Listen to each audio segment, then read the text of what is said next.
Bonsoir mes chers bien-aimés, bonsoir, toutes mes salutations à vous. Si vous allez regarder cette vidéo, peu importe donc le fuseau horaire, bonsoir, bonjour, donc toutes mes vœux de bonne foi à vous.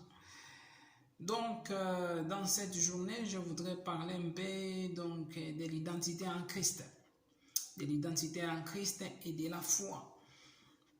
Donc, en étant enfant de Dieu, nous avons plusieurs identités.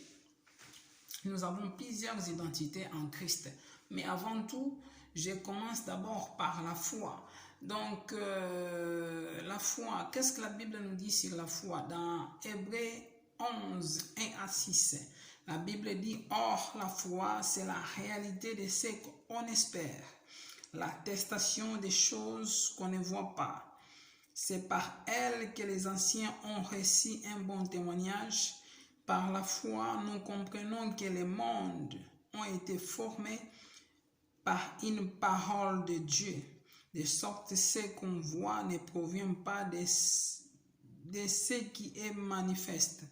C'est par la foi qu'Abel a offert à Dieu un sacrifice de plus grande valeur que celui de Caïn. Par elle, lui fit rendu le témoignage qu'il était juste, Dieu lui-même rendant témoignage à ses offrandes. Par elle, quoique mort, il parle encore. C'est par la foi qu'Enoch fut transporté de sorte qu'il ne vit pas la mort.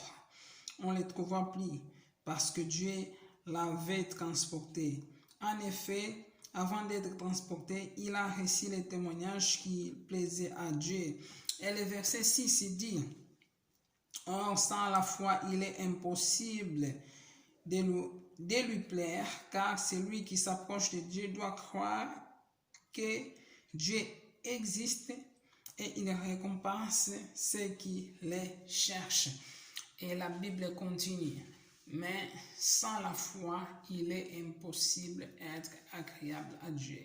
Lorsque tu es en Dieu, tu dois avoir la foi, peu importe le temps et les circonstances. Car Dieu a manifesté son amour.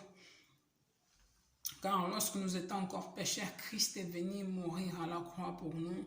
Et il a manifesté son amour dans nos vies par l'Esprit de Dieu aussi qui habite en nous.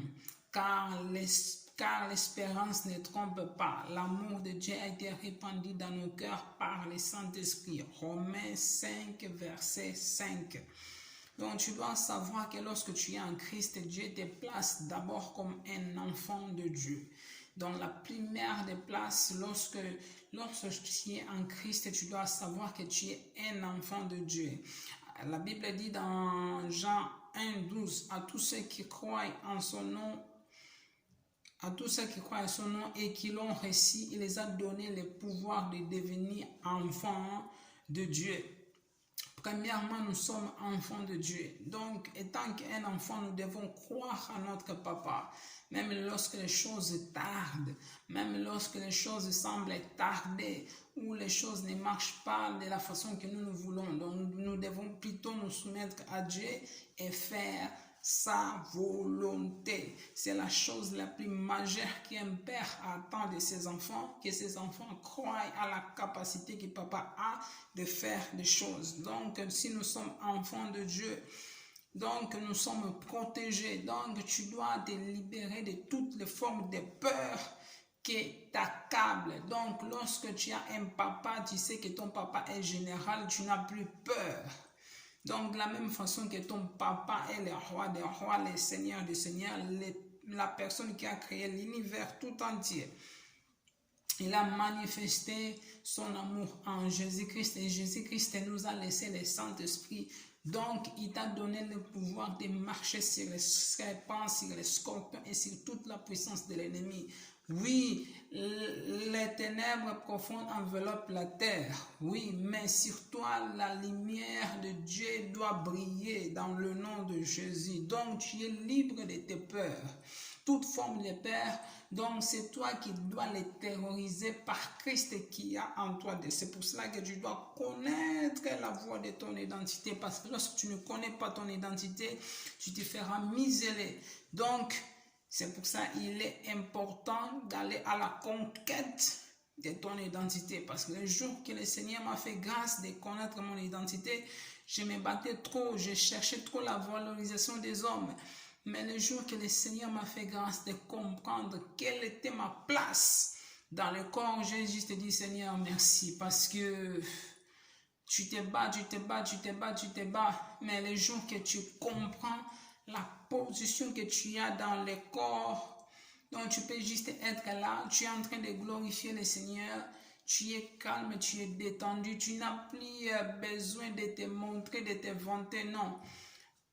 Lorsque tu connais ton identité, même lorsque tu es au travail, ta valorisation ne vient plus des hommes, mais ta valorisation vient de ce que la parole de Dieu dit. Parce que si tu mets ta valorisation sur ce que les hommes disent, les jours que les hommes vont dire que tu es comme ça, tu croiras aussi que tu es comme ça. Donc c'est pour cela qu'il est important de soupirer auprès de Dieu pour connaître ton identité en Christ. Et tu dois atteler à croire à ton identité en Christ. Parce que si tu ne crois pas à ton identité en Christ, tu vas croire à l'identité qu'une autre personne dira de toi.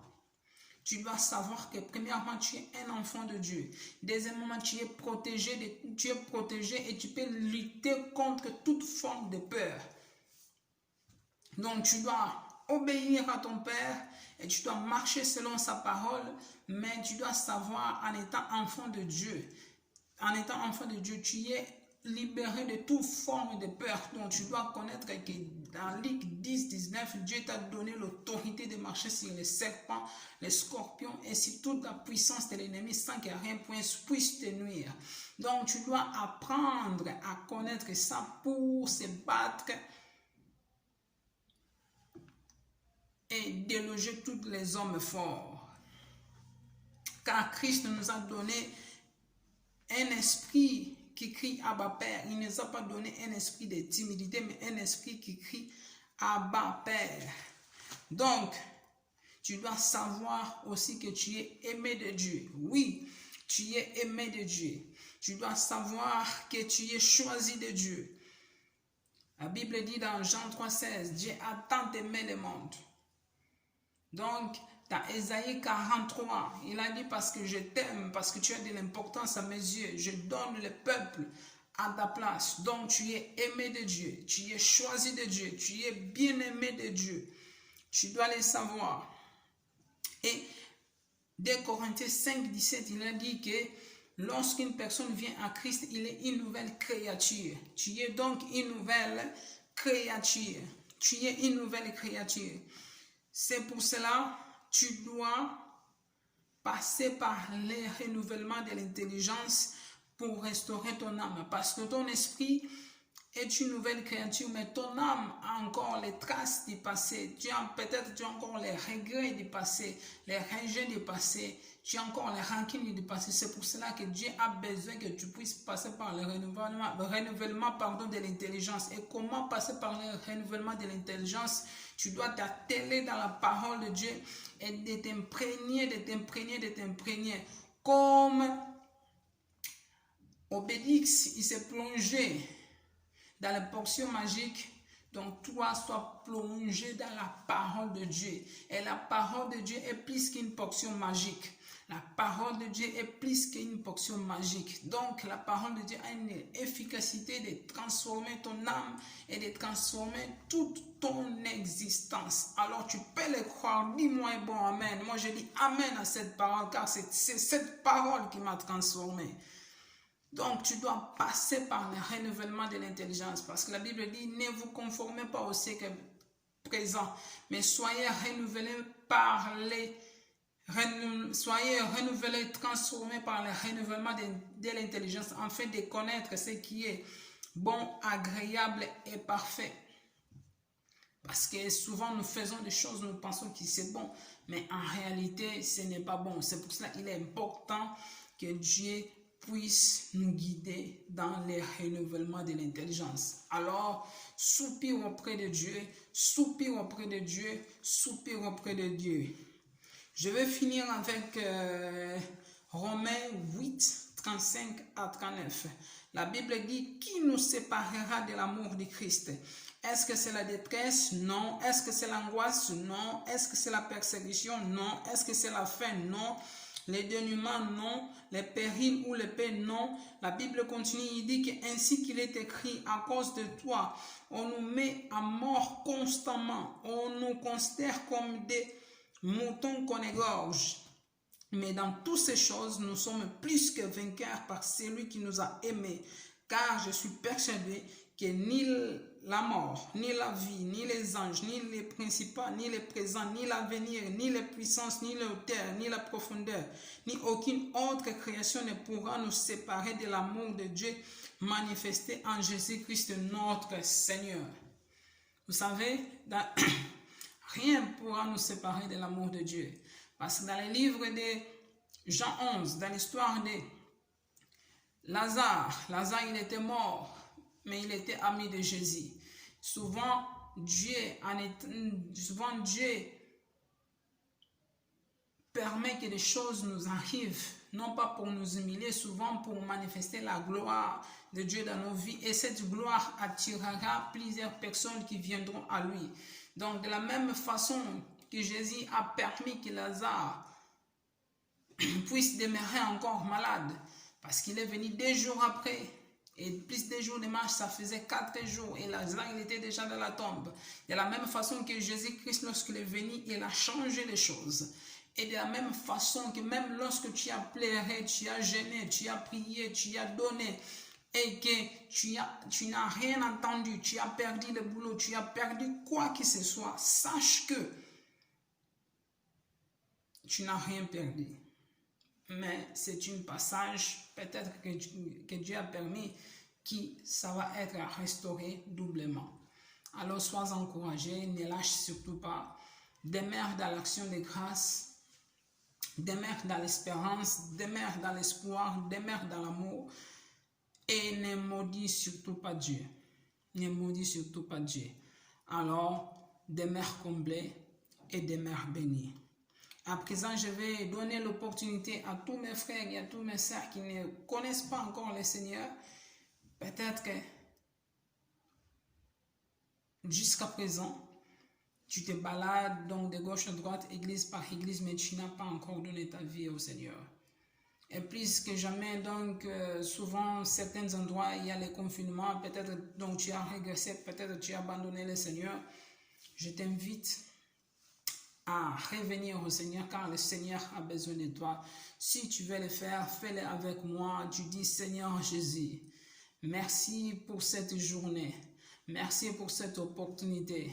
Je reviens vers toi, ou bien je viens vers toi. Demander pardon pour mes péchés, pardon pour mes transgressions, pardon pour mes iniquités. Je demande que le sang de Jésus me lave. Je demande que ton sang me lave, me purifie et me justifie. Seigneur, je reviens vers toi. Seigneur, sois mon maître, sois mon Seigneur, sois mon guide, sois mon libérateur. Seigneur, je me remets entre tes mains et je crois que tu es mort à la croix pour moi et tu es ressuscité et aujourd'hui tu es à la droite du Père. Viens dans ma vie, sois mon Seigneur et sois mon Sauveur, réécris mon histoire, guide-moi à marcher sur les chemins de la vie et accorde-moi la grâce de faire ta volonté. J'ai ainsi prié au nom de Jésus. Amen, amen, amen. Alors, bien-aimé, si tu fais cette prière avec sincérité du cœur, le Seigneur Jésus est entré en toi et désormais le Saint-Esprit te guidera. Chaque jour, fais les soupirs auprès du Seigneur pour que le Seigneur puisse t'encourager, que le Seigneur puisse te guider, puisse te soulever et te conduire jour après jour. Et n'oublie pas que la vie est dans la parole de Dieu et Dieu se trouve dans sa parole. Il y a la puissance dans le nom de Jésus. Demeurez comblés et bénis. À très bientôt. C'était votre frère. Ciao.